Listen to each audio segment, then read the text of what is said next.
Hello दोस्तों, आपका अपना परिवार एग्रीकल्चर वाला चैनल में हार्दिक स्वागत है, अभिनंदन है। जैसा कि आप लोगों को पता होगा कि आप लोगों की तैयारी बहुत बेहतर चल रही होगी और आज हम लोग बीएससी एग्रीकल्चर की महा मैराथन क्लास में ज्वाइन होंगे। यहाँ से जिस भी सेमेस्टर में बीएससी एग्रीकल्चर की प्लांट बायोकेमिस्ट्री, चाहे बीएससी एग्रीकल्चर हो चाहे एमएससी एग्रीकल्चर सोल साइंस हो, जिसमें भी प्लांट बायोकेमिस्ट्री आती है, वहाँ की 5 ईयर की इम्पॉर्टेंट क्वेश्चन को डिस्कस करेंगे। बहुत इंपॉर्टेंट महा मैराथन क्लास है ये, कम से कम 1 घंटे के करीब की क्लास हो सकती, लेकिन आप लोग बस अच्छे से तैयारी करना और एक चीज़ का ध्यान रखना कि जो चीज़ यहाँ पे करा है उसका आपको पीडीएफ नोट्स का सॉल्यूशन भी मिलेगा, तो टेंशन लेने की बिल्कुल ज़रूरत नहीं। बस नई एनर्जी और उत्साह के साथ एक बार क्लास को लाइक करिए। तो सबसे पहले आता हम लोग आयोडीन वैल्यू किसे कहते हैं। कि आयोडीन वैल्यू किसे कहते हैं, तो आयोडीन ग्राम की वह संख्या जो 100 ग्राम, क्या बोला, आयोडीन ग्राम की वह संख्या जो 100 ग्राम फैट्स और ऑयल को अवशोषित कर सकती है। कोई पूछे कि आयोडीन मान बताओ, तो आपको बताना है कि आयोडीन ग्राम की वह संख्या जो 100 ग्राम फैट और ऑयल को अवशोषित कर सकती है, आयोडीन मान कहला सकती है। क्या 100 ग्राम फैट और ऑयल को क्या कर सकता है, अवशोषित कर सकता है, एब्जॉर्ब कर लेता है, उससे हम लोग आयोडीन मान कहते हैं। जैसे नारियल का आयोडीन मान 8.2 होता है और दुग्ध वसा का 26.35 होता है। अगली वैल्यू आ गई हमारे पास में, म्यूटा रोटेशन किसे कहते हैं। म्यूटा रोटेशन किसे कहते हैं, सर्कल में कर ले जैसे आपको पूछ दे। म्यूटा रोटेशन किसे कहते हैं, तो म्यूटा रोटेशन मतलब ध्रुवण होता है बहुत अच्छी तरीके से। किसी प्रकाश सक्रिय यौगिक के विलयन में स्पेसिक रोटेशन को चेंज करने के प्रोसेस को क्या कहते हैं, म्यूटा रोटेशन कहते हैं। हमने क्या बोला, किसी प्रकाश सक्रिय यौगिक के विलयन में, किसी प्रकाश सक्रिय यौगिक के विलयन में स्पेसिक रोटेशन, मतलब स्पेसिक रोटेशन को चेंज करने के प्रोसेस को म्यूटा रोटेशन कहते हैं। म्यूटा रोटेशन क्या होता है, जैसे ए और डी ग्लूकोज है हमारा, इसमें क्या ए और डी ग्लूकोज में इक्विलिब्रियम स्टेट कौन सा होगा हमारा, ये वाला इक्विलिब्रियम।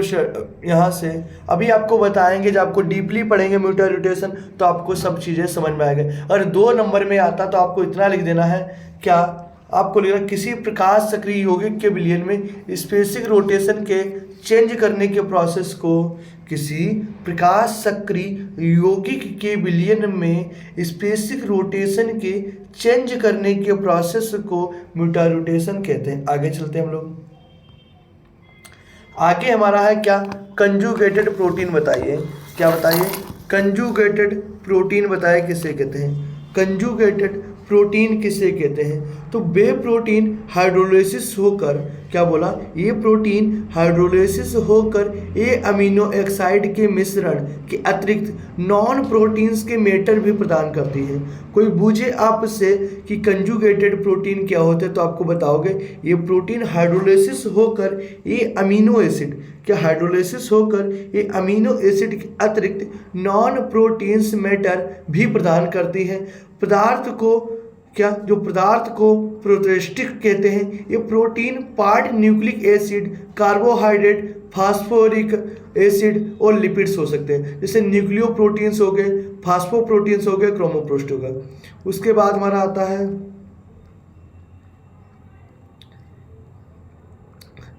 एंटीवेरी फैक्टर किसे कहते हैं, तो थायमीन और विटामिन B1। कोई पूछे आपको, अगर क्लियर साफ नहीं दिख रहा तो अभी आपको हम जूम कर देते, थोड़ा सा क्लियर दिखेगा, कोई नहीं।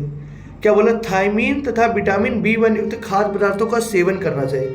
कोई पूछे एंटीवेरी विटामिन फैक्टर क्या है, तो बताओ, थायमीन या विटामिन B1 युक्त खाद्य पदार्थों का सेवन करना चाहिए। कार्बन 12, हाइड्रोजन 17, ON4 यह सूत्र होता है। इन्वर्जन किसे कहते हैं, बहुत इंपॉर्टेंट है। तो इन्वर्जन एक प्रोसेस होता है, मतलब इन्वर्जन का व्युत्क्रम होता है, जिसमें मटेरियल के प्रकाश सक्रिय, जिसमें मटेरियल, इन्वर्जन एक केमिकल प्रोसेस है जिसमें मटेरियल की प्रकाश संकीर्ण की दिशा डिक्सा रोटरी, क्या, डिस्ट्रा रोटरी लेबोरेटरी के, क्या, कंजक्ट रोटेशन होता है, मतलब क्या होता है ना कि हमारे आपस में बदल जाते हैं, उसी को कहते हैं विपरीत बदल जाते हैं, उसी को कहते हैं इन्वर्जन कहते हैं। लेबोरेटरी जो होता है कि सेंट्रीफ्यूज कंजुगेशन के या इसके विपरीत बदल जाते हैं। अगला इंसुलिन किसे कहते हैं, बहुत इंपॉर्टेंट, इंसुलिन। तो इंसुलिन एक प्रकार का हार्मोन्स है, इसके शरीर में भोजन को की ऊर्जा में बदलने में मदद करता है। कोई पूछे इंसुलिन क्या है तो आप बताओगे यह एक प्रकार का भोजन है, या हमारे शरीर में भोजन को ऊर्जा में बदलने में क्या करता है, सहायता प्रदान करता है। यह रक्त शर्करा के स्तर को नियंत्रित करता है और अग्नाशय द्वारा बनाया जाता है। किसके द्वारा बनाया जाता है, अग्नाशय के द्वारा यह बनाया जाता है। अगला एसेंशियल फैटी एसिड, बहुत इंपॉर्टेंट है, आवश्यक मतलब वसा अम्ल किसे कहते हैं। ये वे फैटी एसिड होते हैं जो शरीर द्वारा संश्लेषित नहीं होते। क्या बोला, ये वे फैटी एसिड होते हैं जो शरीर द्वारा संश्लेषित नहीं होते, लेकिन उचित वृद्धि और विकास के लिए महत्वपूर्ण होते हैं। क्या बोला, लेकिन उचित वृद्धि और विकास के लिए माध्यम के अधिक महत्वपूर्ण, जैसे लियोनिक और लियोलिक एसिड की आवश्यकता होती है। अगला बायोकेमिस्ट्री के फादर किसे हैं, बहुत इंपॉर्टेंट, बायोकेमिस्ट्री के फादर। तो फादर ऑफ कार्ल न्यूबर्ग 1903 में प्रयोग किया था। तो आपसे पूछे कि कार्ल न्यूबर्ग बायोकेमिस्ट्री के फादर ऑफ बायो, तो बायोकेमिस्ट्री की डिफिनेशन क्या है कि बायोकेमिस्ट्री एक साइंस की शाखा है जिसके अंतर्गत जैविक प्रतिक्रियाओं और घटनाओं का रसायन शास्त्र के प्रक्षेपण में विश्लेषण पदार्थों का रसायन होता है। कोई आपसे पूछे बायोकेमिस्ट्री क्या है, एक साइंस की ब्रांच है जिसे जैविक प्रतिक्रियाओं और घटनाओं को रसायन शास्त्र के परिक्षेपण के विश्लेषण पदार्थों से क्या होता है, प्राप्त होता है। अगला RM वैल्यू किसे कहते हैं, बहुत इंपॉर्टेंट है। तो N/10, क्या बोला, N/10 बेस, या तो NOH लेंगे मतलब पोटेशियम हाइड्रोक्साइड या सोडियम हाइड्रोक्साइड या पोटेशियम सल्फेट, मिली वह संख्या जो 5 ग्राम वसा अथवा तेल में उपस्थित वाष्पित तथा जल विलय वसे अम्लों को पूर्णतः क्या करे, उदासीन करे। भाई चाहे आयोडीन मान ले लो चाहे RM वैल्यू लो, उसमें दोनों में क्या करता है, एब्जॉर्ब करता है। क्या हमने बोला N/10 NOH या KOH की, दो में से कोई चीज ले सकते हैं, कि मिली वह संख्या जो 5 ग्राम वसा अथवा तेल में उपस्थित वाष्पशील और जल विलय वसी अम्लों को पूर्णतः वाष्पशील जल विलय वसी अम्लों को पूर्णतः क्या करती है, उदासीन कर देती है, उसे क्या हम लोग RM वैल्यू कहते हैं। अगला मोम, सबने देख रखा हो, मोम बहुत इंपॉर्टेंट है। मोम एक हाइड्रोकार्बन है। मोम हमारा क्या है, एक हाइड्रोकार्बन है जो सामान्य ताप पर सुगठते होता है। मोम एक हमारा हाइड्रोकार्बन है जो सामान्य ताप पर सुगठते होता है। मोम को 45 डिग्री तापमान पर पिघलकर सान्यता का द्रव्यमान का निर्माण होता है। यह जल में घुलनशील होता है और पेट्रोलियम विलायकों में क्या होता है, घुलनशील। घुलनशील का मतलब जल में तो घुल जाता है और पेट्रोलियम विलायकों में नहीं घुलता है। अगला आता है निम्न की संरचना लिखिए। तो प्रोलीन की सूत्र क्या होता है, carbon 5 hydrogen 9 carbon 5 hydrogen nice NO2। तो आपको याद कैसे करोगे, बहुत इंपॉर्टेंट है, इसको याद करने के लिए बहुत आसान तरीके से हम बताएंगे आपको। देखना हमने क्या किया, सपोज डेट यहाँ पे क्या हुआ, एक हमारा नाइट्रोजन हो गया, नाइट्रोजन। अब हमारे पास कार्बन 5 थे, कितने थे कार्बन, तो इसके चारों बॉन्ड हमने लगा दिया, 1 कार्बन 2 कार्बन 3 कार्बन 4 कार्बन हो गए। एक बचा तो उसको CH के साथ। अच्छा, और किसी के साथ क्यों नहीं लिखा, क्योंकि कार्बन की संयुक्ता 4 ही होती, 2 इधर हो गए, 2 इधर कार्बन की, इस वाले कार्बन की संयुक्ता खाली थी, तो 1 2 3, तो इसके साथ हमने क्या लगा दिया, COH लगा दिया। तो ठीक, और नाइट्रोजन की संयुक्ता 3 होती, तो 1 2 3 इधर हो गया। तो आपको क्लियर याद हो गया। और आपसे कोई पूछे क्या बताओ, नाइट्रोजन के चारों इधर क्या लगा दो, हमारे पास कार्बन लगा दो, तीनों इधर हमारे पास क्या लगा दो, 4, ये बॉन्ड बना दिया हमारे पास में, इसको ठीक, इधर क्या लगा दिया, कार्बन 4 कार्बन लगा दिया हमने, ठीक, इधर हमने हाइड्रोजन लगा दिया। अब इसके साथ हम लोग क्या करें, COOH लगा देंगे रखे। इसी तरीके से आप कार्बन का सूत्र बहुत अच्छे तरीके से बना सकते हो, कोई भी प्रॉब्लम नहीं होगी। फ्लोरीन का हो गया। अब उसके बाद हमारा क्या है, लाइसिन होता है। लाइसिन का सूत्र क्या होता है, कार्बन आपको दिखाते हैं बहुत अच्छे तरीके जूम करके। लाइसिन का होता है कार्बन 6 हाइड्रोजन 14 N2O2। तो कार्बन के साथ हमने क्या किया, एक कार्बन को बीच में लिया। आपको अगर हम दिखाते हैं बहुत अच्छे तरीके से, हमने क्या किया, कार्बन को तो हमने बीच में ले लिया। जब कार्बन को बीच में ले लिया, कार्बन की संयुक्ता होती है 4, लेकिन अगर आपको ऊपर का फार्मूला नहीं याद है तो आप फिर नहीं बना पाओगे। मेन चीज़ है आपको ऊपर का फार्मूला पूरा तैयार होना चाहिए, और ऊपर का पूरा फार्मूला आपको तैयार है तो आप बहुत अच्छे तरीके से चीज़ों को समझा पाओगे और लिख पाओगे। कार्बन 6 थे हमारे पास, हाइड्रोजन 14 थे, तो कार्बन 1 तो ये हो गया, 2 3 4 5 और 6, कार्बन 6 हो गया। अब N2 है तो एक N हमारा यहाँ पे आ गया, N हमारे कंप्लीट। अब ऑक्सीजन बचा, ऑक्सीजन एक यहाँ आ गया हमारे पास में, ऑक्सीजन एक यहाँ पे आ गया। तो ऑक्सीजन हमारे पास यहाँ पे है कितने, 2 थे। ओके, अब उसके बाद हमारे पास ऑक्सीजन हाइड्रोजन कितने, 14 है। 1 2 3 4 5, 5 2 7 2 9 2 11 2 13 2 15, मतलब एक जो यहाँ पे हाइड्रोजन जुड़ा वो ऑक्सीजन के साथ जुड़ जाएगा, हमारे ऑक्सीजन क्या होंगी, बराबर हो जाएंगे। ठीक, अगला हमारे पास में क्या, एजॉर्फिक एसिड। तो एजॉर्फिक एसिड बहुत सरल है और बहुत आसान है। क्या बताओगे कि इसका कार्बन 4 होता है, तो कार्बन के पहले एक लाइन में क्या लगा दो, आपको अगर क्लियर से याद करेंगे ठीक तो बता सकते हैं। कार्बन को हमने आगे लगा दिया चारों में, एक ऊपर और नीचे क्या लगा दो, COH लगा दो, और उसके बाद और बीच में CH2, इधर H2 लगा दो, इधर H लगा दो। इस तरीके से आप अपने अंदर इमेज बना सकते हो। फ्रुक्टोज का सबको पता होगा कि कार्बन 6 हाइड्रोजन 12 ऑक्सीजन 6 होता है, तो CH2OH बीच में क्या करना है, C डबल बॉन्ड लगाना, एल्डिहाइड। अगला हमारा पेक्टीन किसे कहते हैं, तो पेक्टीन एक घुलनशील फाइबर है। पेक्टीन क्या है, एक घुलनशील फाइबर है जो फलों और सब्जियों, खासकर सेब, खट्टे फलों के छिलकों में पाया जाता है। दवा बनाने में प्रयोग होता है। एंटीन्यूरेटिव विटामिन क्या है, इस विटामिन को विटामिन B1 या एंटीवेरी विटामिन भी कहा जाता है। यह पानी में घुलनशील विटामिन है। कार्बोहाइड्रेट, वसा, अमीनो एसिड, ग्लूकोज में क्या उपापचय के शामिल होता है। अगला फर्मेंटेशन, मतलब ग्लूकोज का क्यूबडन किसे कहते हैं, तो जाइमेज एंजाइम की सोच में एथिल अल्कोहल और CO2 में प्राप्त है। अगला डिहाइड्रेशन ऑफ प्रोटीन किसे कहते हैं, डिहाइड्रेशन ऑफ प्रोटीन किसे कहते हैं।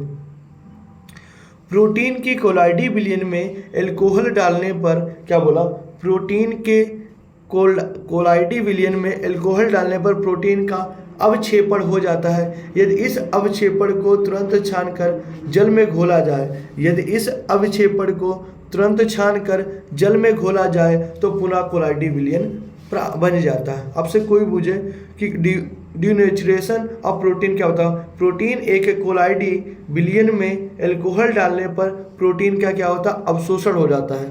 प्रोटीन के कोलाइडी विलयन में अल्कोहल डालने पर प्रोटीन का अवशोषण हो जाता है। ये इस अल्कोहल को तुरंत छानकर जल में घोला जाए तो पुनः कोलाइडी विलयन बन जाता है। उक्त अवक्षेप को अल्कोहल के संपर्क में थोड़ी देर तक रख देने जाता है तो जल में घोलने पर कोलाइडी विलयन नहीं बनता है। प्रोटीन की इस गुण में उपस्थित, जिससे प्रोटीन की घुलनशीलता बदल जाती है। अगला फ्री फैटी एसिड किसे कहते हैं, फ्री मतलब क्या, फ्री घूमते रहते, ऐसा नहीं है। कार्बनिक यौगिकों का एक वर्ग है, क्या, वसा तथा लिपिड्स में अहम भूमिका होते हैं। कार्बनिक यौगिकों का एक वर्ग में वसा तथा लिपिड्स में अहम घटक होते हैं जो गिल्साल और दूसरे अणुओं में बंधी होती हैं। क्या बोला, कार्बनिक यौगिकों का एक वर्ग होता है जो वसा तथा लिपिड्स में एक घटक होता है जो गिल्साल और दूसरे अणुओं से क्या होती है, बंधी रहती है। समझ गए, आपसे कोई पूछते हैं फ्री एसिड तो आप बताओगे कार्बनिक यौगिकों का एक वर्ग होता है, इसमें क्या होता है, वसा तथा लिपिड्स अहम घटक होते हैं जो गिल्साल और दूसरे अणुओं से बंधी नहीं होती हैं। बस फ्री मतलब बंधे नहीं होना, फ्री घूमो, है ना कि हम तो भाई फ्री हैं, कोई काम नहीं। आता रेंसिडेंटी, बहुत इंपॉर्टेंट है। रेंसिडेंटी बहुत इंपॉर्टेंट है आपके लिए, तो आप क्या बताओगे रेंसिडेंटी में, बताओगे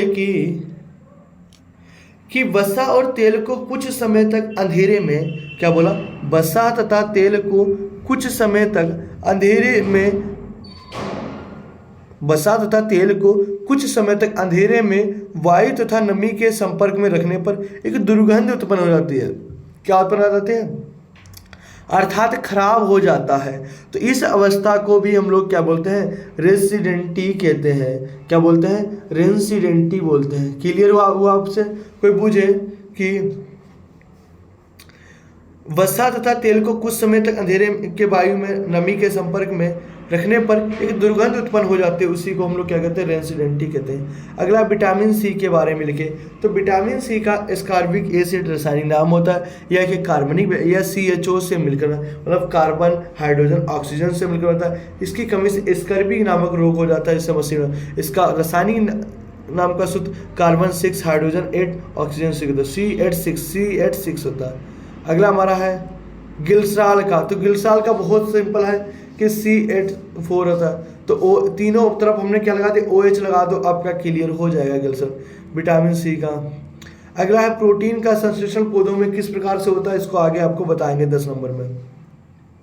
यहाँ से आपके क्वेश्चन भी आपको पता लगे कैसे कैसे पेपर में पूछे जाते हैं। अमीनो अम्ल के सामान्य गुण।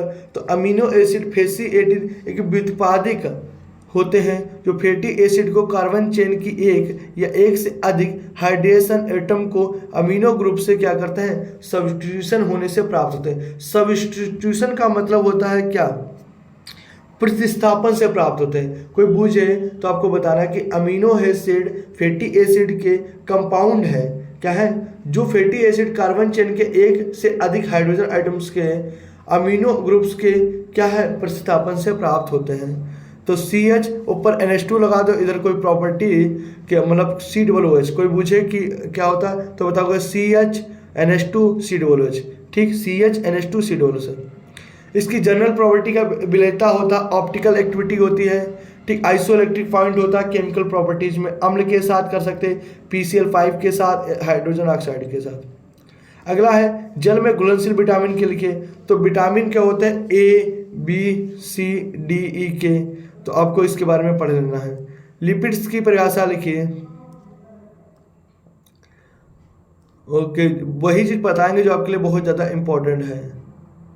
ठीक, अगला है हमारा पास में कि संतृप्त बसी अम्ल और असंतृप्त बसी अम्ल लिखिए। हाइड्रोकार्बन श्रृंखला का निर्माण करने वाले कार्बन परमाणुओं के मध्य एक बंध पाया जाता है। हमने क्या बोला?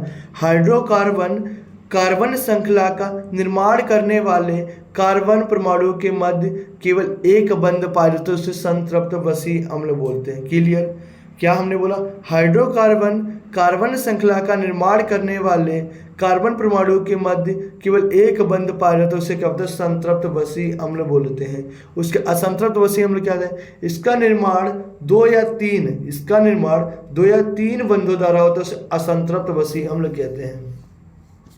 ये सीधी श्रृंखला में पाए जाते हैं। ये दोहरे बंधों वाले स्थानों में मुड़े हुए होते हैं।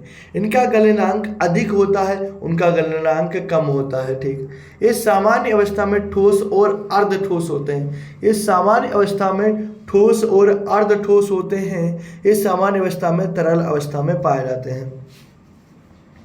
ठीक, अगला अधिकांश जंतुओं में पाए जाते हैं, पादप जंतुओं में पाए जाते हैं। जिस विलयनों में विक्षेप की मात्रा अधिक होती है संतृप्त कहते हैं।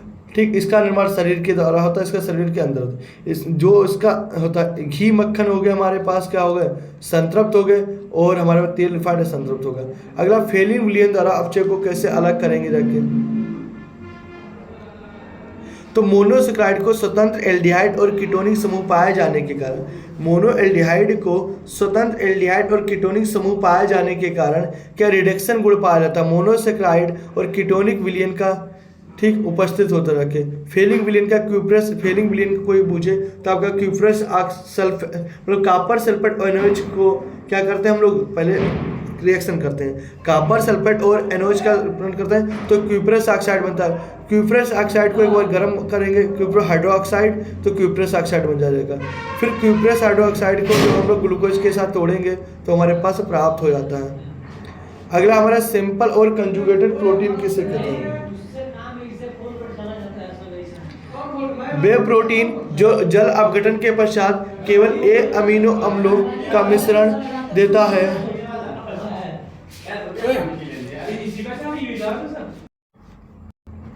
तो सिंपल और कंजुगेटेड प्रोटीन किसे कहते हैं? वे प्रोटीन जो जल अपघटन के पश्चात केवल ए अमीनो अम्लों का मिश्रण देती है। क्या बोला? वे प्रोटीन जो जल अपघटन के पश्चात केवल ए अमीनो अम्लों का मिश्रण देती है, सरल प्रोटीन कहते हैं।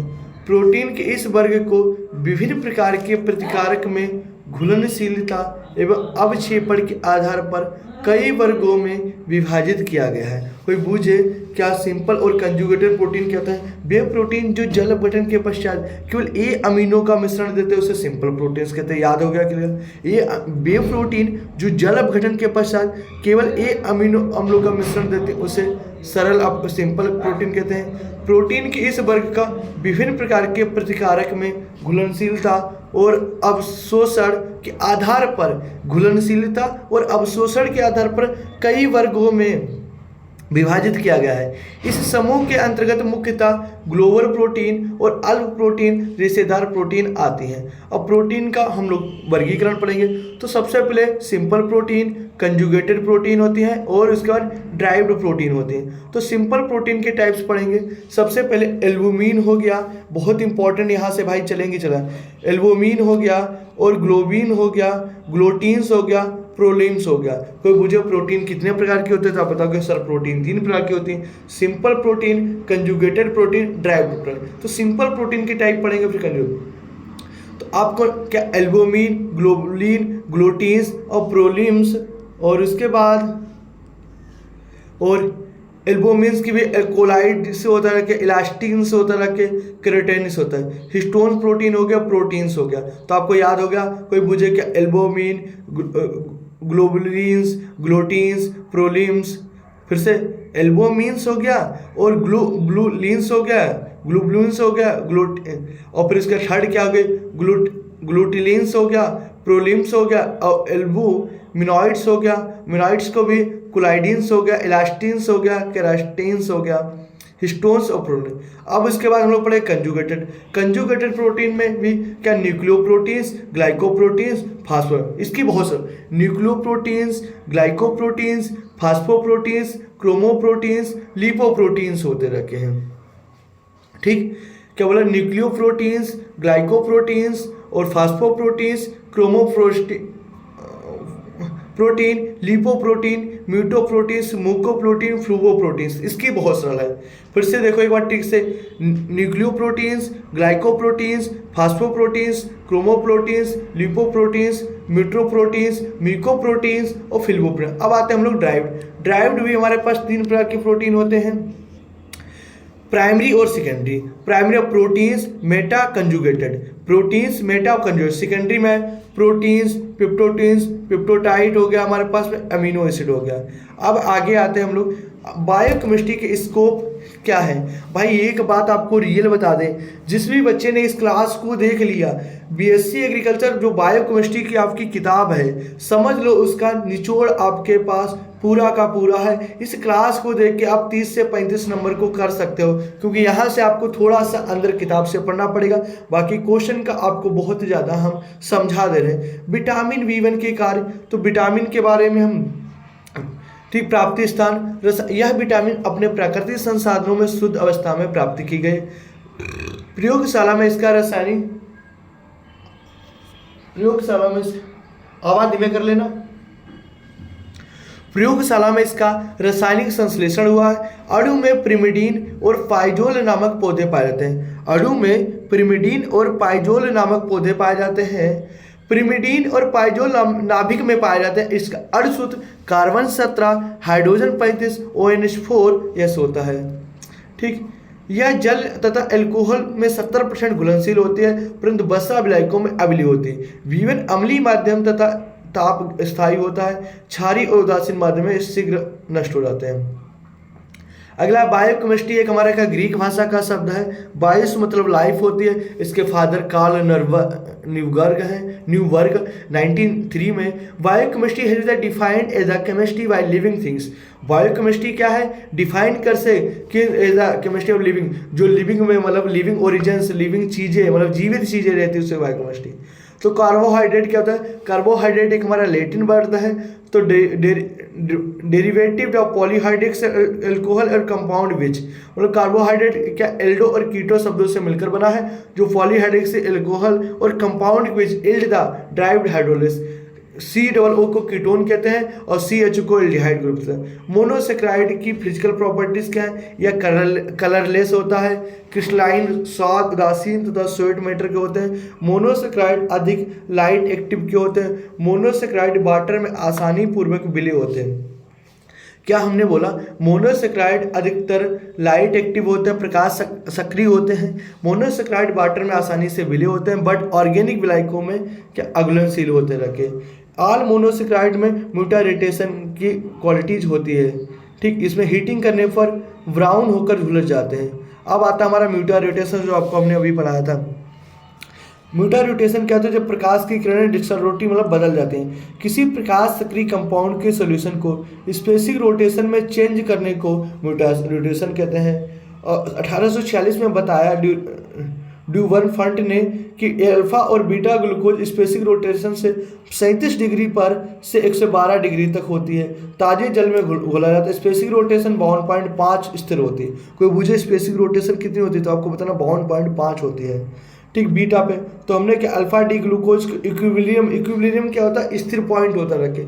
अल्फा बीटा ग्लूकोज जाएगा तो 52 पॉइंट, और इसके बाद 163 से भी 52 पे आ जाएगा, ठीक। आपको इसकी संरचना सूत्र सबको बनाने आनी चाहिए। जैसे ग्लूकोज का CHO और ऊपर क्या CHOH का होल 4 CH2OH। ग्लूकोनिक एसिड क्या होता है? CH4 CH2OH। अच्छा, ग्लूकोज और ग्लूकोनिक में डिफरेंस क्या है? इसमें डिफरेंस इतना ही है क्या, सिर्फ डबल एक O की जगह पे 2 OH होता है। कोई पूछे ग्लूकोज और ग्लूकोनिक एसिड में कि ऑक्सीजन का जुड़ना ग्लूकोनिक एसिड प्राप्त हो जाता है। क्या हमने बोला? ऑक्सीजन का जुड़ना बोला ग्लूकोनिक एसिड, ठीक। फ्रूट्स आपको पता है CH2OH CH3, और इसके बाद है टाइट्रिक एसिड क्या होता है? COOH का होल टॉइज। टाइट्रिक एसिड में क्या होता है? बस इतना अंतर है कि टाइट्रिक एसिड में COOH दोनों तरफ होता है, कितने CHO2 के, ठीक। सेकेराइड के तरफ क्या होता है? एक तरफ CH2OH होता है, बाकी सेम होता है, एक तरफ होता है। सॉर्बिटल का CH2OH दोनों तरफ CH2OH होता है। सॉर्बिटल में दोनों तरफ CH2 होता है, टाइटेरिक में CHOH होता है दोनों तरफ, उसमें 2 हो जाता है, ठीक। फिर बायोकेमिस्ट्री का रिडक्शन की प्रॉपर्टीज क्या है? ग्लूकोज के जलीय विलयन पे क्या अमलगम रिडक्शन होता है, इसका जलीय विलयन कर देंगे हम, सॉर्बिटल प्राप्त होता है। ऑक्सीडेशन कराने पर भी होता है कीटोन्स। ये चीज़ आपको पढ़ लेनी है अच्छे तरीके से, क्योंकि रिएक्शन आपको अपने पास से पढ़नी है, तभी आपको चीज़ें समझ में आएगी। ग्लूकोज नेचुरल में मुक्त अवस्था में, जैसे हनी, नेक्टर, फ्लावर्स, ट्रेप्स तथा संयुक्त अवस्था में पक्के फ्रूट्स और क्वालिटी % पाए जाते हैं। लेबोरेटरी में भी यह पाए जाते हैं। फिजिकल प्रॉपर्टीज क्या है? जल में विलय होते, ईथर में विलय तथा इसका गलनांक 46 डिग्री सेल्सियस होता है। यह रंगीन क्रिस्टलीय ठोस पदार्थ होता है। इसमें म्यूटा रोटेशन होता है। यह रंगीन क्रिस्टलीय ठोस पदार्थ डिस्टोरोटी होता है। केमिकल प्रॉपर्टीज क्या है? हॉटिंग करने पर ग्लूकोज पिघलता नहीं है, विघटित होकर भूरा रंग हो जाता है। स्ट्रक्चर पर ग्लूकोज मोलिकुलर फार्मूला कार्बन वाला हाइड्रोजन 22 ऑक्सीजन होता है, अकॉर्डिंग टू फिटिंग एंड वेगर के अनुसार, ठीक। CH कोश इसके बारे में आपको पढ़ने लेना है। ग्लूकोज का भोजन के रूप में प्रयोग होता है ग्लूकोज के लिए, ठीक। जो चीज़ आपके लिए इंपॉर्टेंट है उसी को हम बताएंगे, बाकी चीज़ें नहीं बताएंगे, ठीक। अगर आप लोगों को क्लास अच्छी लगी हो तो क्लास को लाइक करें, शेयर करें। Thank you. जय हिंद, जय भारत, वंदे मातरम।